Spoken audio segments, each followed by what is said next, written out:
Well, howdy, boys and gals. Dankey Kang gang, comrade Dankey here. And I was down at the saloon, the Salty Spittoon, and I happened to run into this rough wrangler down here sporting his pink cowboy suit. I'm not gay, but he's looking like a damn snack, wearing that cowboy get up. I'm not gay or anything, just saying. Anyway, here's uh the David Pakman's hot take, big brain, muy caliente, spicy hot pepper of a take. You know, people, you wrongly see Israel as a black and white issue. So, I mean, this is David Pakman saying this. Not me. So, you know. As I continue to watch the news over the weekend coming in from Israel and from Gaza, I was really just thinking of being one of the individuals there right now and trying to put myself in the shoes of those who are there. And I thought of being a Palestinian civilian. You're hearing the gunfire, the airstrikes are coming. Israel tells you to leave, that they're going to be Hey David, why are you talking about this? Why aren't you talking about Sudan right now, dude? Have you heard about what's happening in Sudan?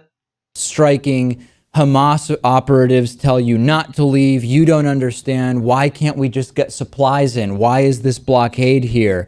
You have no idea that all of the cement that Hamas was supposedly going to use to build infrastructure has been used to build tunnels into Israel, some of them anyway, and that 160 or more children have actually died, Palestinian children, that have been used to build those tunnels. You don't understand what's even going on nearby because there's no press freedom and family is dying. I mean, Lewis, really just a heart-wrenching situation that you're in if you're a Palestinian civilian right now. Yeah, I'd imagine that you feel pretty helpless. And it's I certainly one of the several places in the world that I would just never want to set foot in for any reason. And the journalists there, I mean, it's crazy. And Yeah. imagine, of course, being Okay. an Israeli civilian who either, number one, just wishes that your country would be able to make peace with these individuals who insist on sending thousands of rocket alarms going off every 10 minutes in some cases, including in southern Israel. Oh, poor babies. Remind me again how many of those Israelis got actually killed? And compare that ratio to the number of Palestinians killed in terms of the Israeli military's retaliatory strikes? And yeah, get back with me on that one, dog.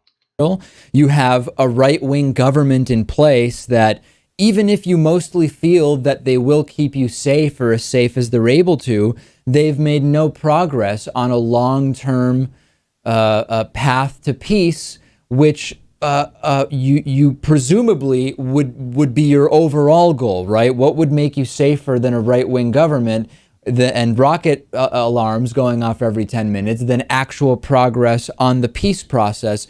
It's not sounding that great for anybody right now. Of course, we have to consider that Gaza is essentially a prison right now, but we cannot ignore why it is a prison. And Lewis, as I see right-wing and left-wing reporting, there is this, I think the best term is... I really hope he's not going to blame Hamas on the current situation because, I mean, once again, you give the people no political means to address their grievances, and they're going to take to the streets and they're going to do organized action, organized violence, and coordinated attacks against the state, which they view as being an aggressive oppressor.